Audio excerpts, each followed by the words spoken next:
నారాయణ, మీ మధ్య మాటలు లేవు. అదే మీరు మాట్లాడిన మాటలు తల్లికి చేరడం లేదు.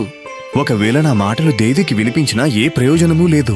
పరిస్థితి చేజారిపోయింది. నారాయణ నారాయణ, ఆగ్రహించకుండా మీ పుత్రుడు చెప్పేది కాస్త వింటారా స్వామి?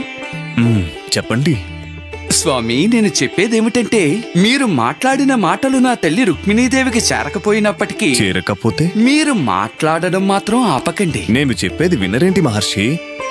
సకు ఇప్పుడే తంబూరాని ఇంటికి తీసుకువెళ్ళింది.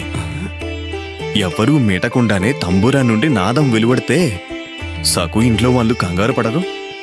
ఇంట్లోకి ఏ దయ్యమో వచ్చిందనుకుంటారు. గందరగోళం అవుతుంది. మీరు ఇంకొక కోణంలో ఆలోచించండి. మీరు రుక్మిణీదేవితో మాట్లాడే ప్రయత్నం చేస్తున్నారని తల్లికైతే తెలుస్తుంది కదా, అది సరిపోదా? మహర్షి, మీరన్నది నిజమే. నారాయణ నారాయణ, నేను చెప్పిన తరువాతే ఇది గ్రహించారా? సకు ఆ తంబురని ఇంటికి తీసుకువెళ్లేలా మీరే చేశారేమోనని నాకు చిన్న సందేహం కలిగింది. తంబురనాథం ద్వారా తల్లితో సంభాషించొచ్చన్న ఆలోచన మీకు ముందే కలిగిందనుకున్నాను. లేదు నారద మహర్షి,